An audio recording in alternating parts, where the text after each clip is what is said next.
So I was back in Huntsville again. Incidentally, I'm going to be trying to do a lot of these just audio. Excuse me. I just don't have the money to be buying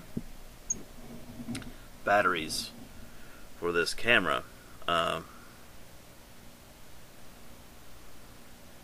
When I feel it's important enough, I'll be doing video. But this particular part of my life, it's unnecessary, really. I'm probably doing most of this. That is my relationship with my second wife, and what went on immediately after coming back to Huntsville, which is what this one's about. I'll be doing most of this audio. Video is just not necessary for this.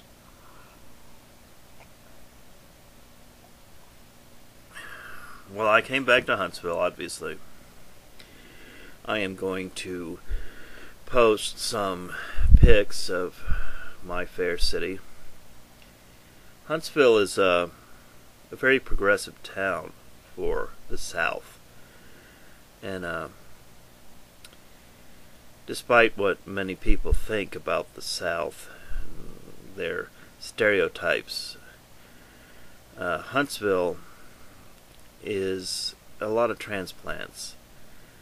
The history of the town is one that doesn't reflect what you would expect a town in Alabama. This town opened its doors to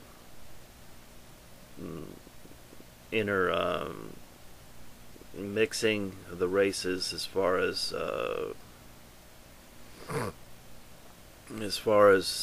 the segregation that was concerned in the South. Huntsville got rid of the segregation in the 50s, long before what most people think of as the civil rights movement. So it's really quite a progressive town for the South. I love Huntsville. I wouldn't want to be anywhere else anymore. Of course, when I was younger, I did. Had my sights set on New York City, as I've stated from the beginning here.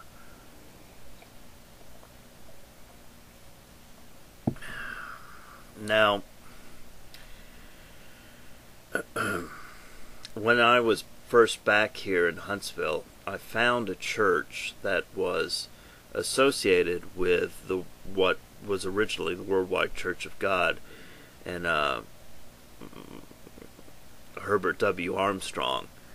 His son, Gardner Ted Armstrong, had splintered off.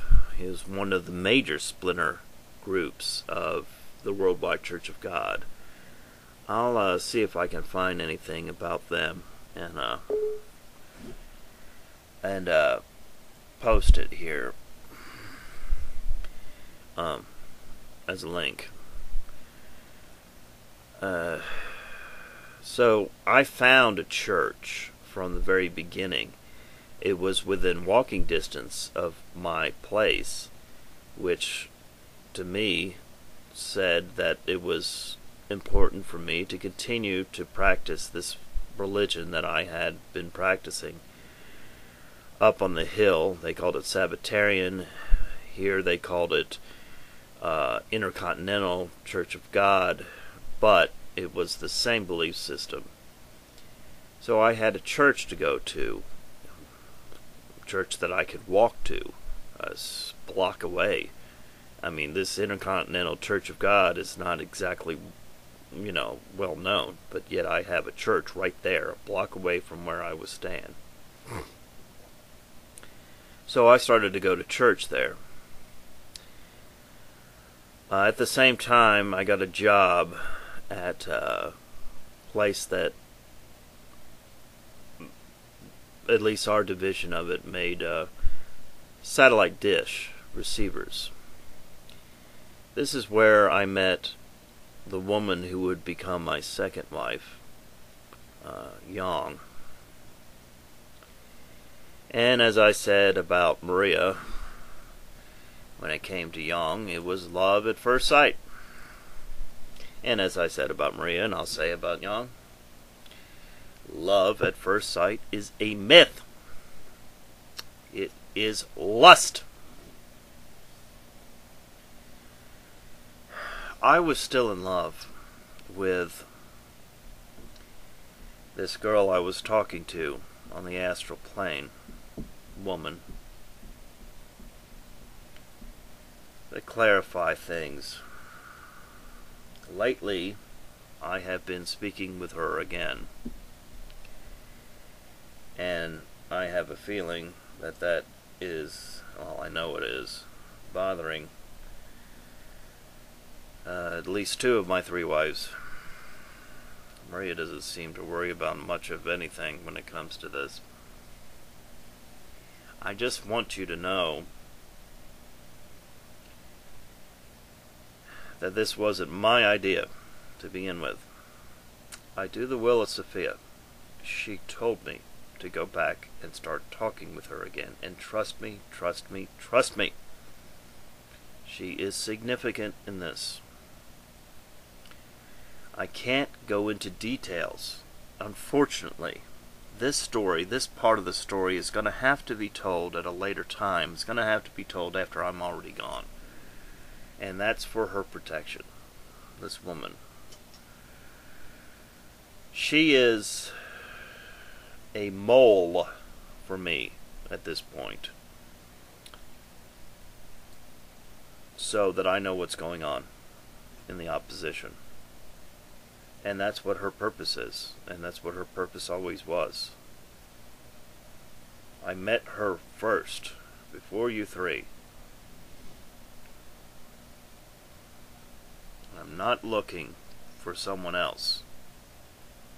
I look at it now, 3 wives and 1 consort. That would be her. It's only spiritual. It will never be physical. Not in this life, anyway.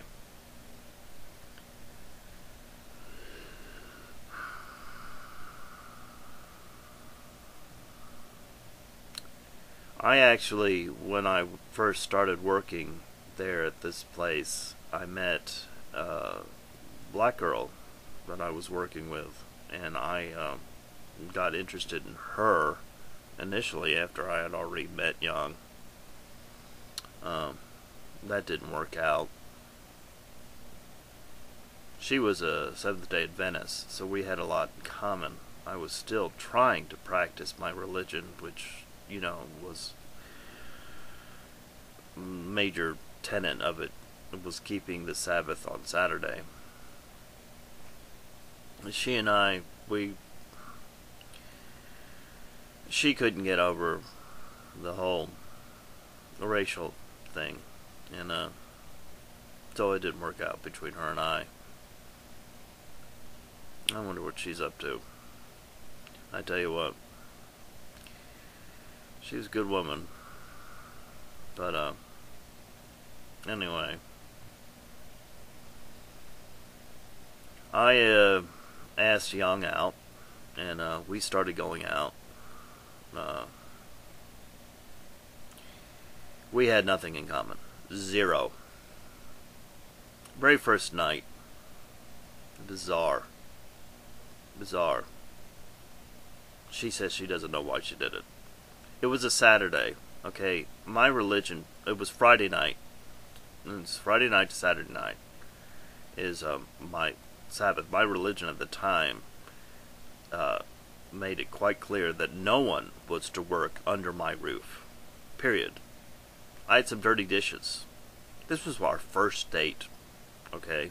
She was over at my house. She did my dishes. I kept telling her, do not wash my dishes.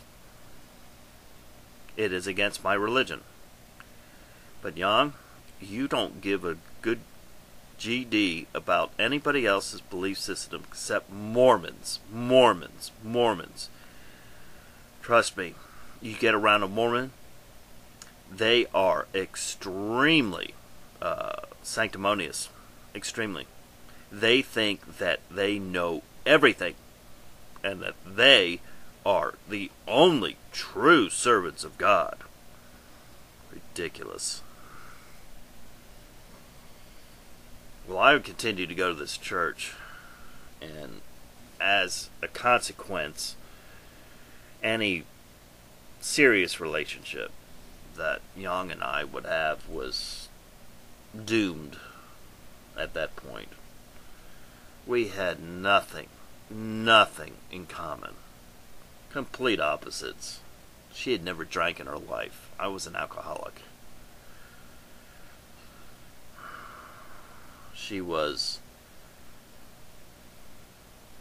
fairly virtuous, and, I wasn't.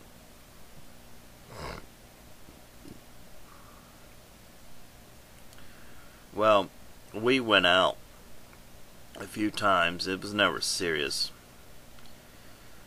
I lost it one day with her, and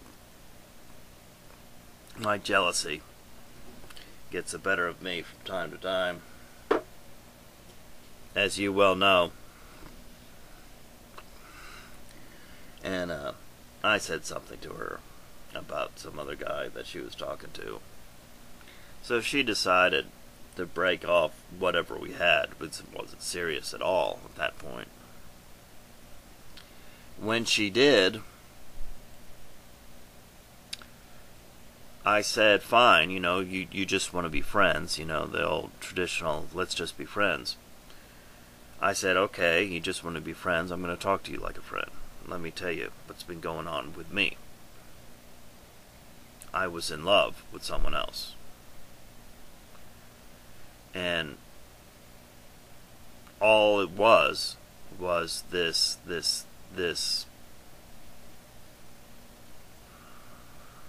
urge, this desire to be with someone that I never knew whether or not I would ever see physically in this world. I explained to her exactly what was going on and who this person was that I was interested in, that I was in love with. And she listened. Young listened. I also talked to her in depth about what I was interested still in doing, and I thought was my destiny, which was this movie, Paradise Lost. If you're interested, I have a trailer that I put together. It was the first video that I actually uploaded here to my YouTube channel. It's one of the reasons why I use 666, by the way, because it was, me playing Satan in Paradise Lost. It's good for a bit of a kick, I guess. I did put a lot of effort into that, and you see my wife there, supposed to be Eve, my wife at the time, Young, and my son. It's fun. It's a fun video. Paradise Lost. I've got it right here on my channel if you want to check it out. But as a result of this conversation with Young, she I guess saw something in me that she hadn't seen before, and we ended up actually getting much stronger of a relationship as a result of breaking it off. So she wanted me, she was interested in me looking into the Mormon Church. Now, I had a fallout with the head of the church that I was going to, and it looks like I'm not going to be able to talk about that in this video. Next video, I'll get more involved in the Intercontinental Church of God and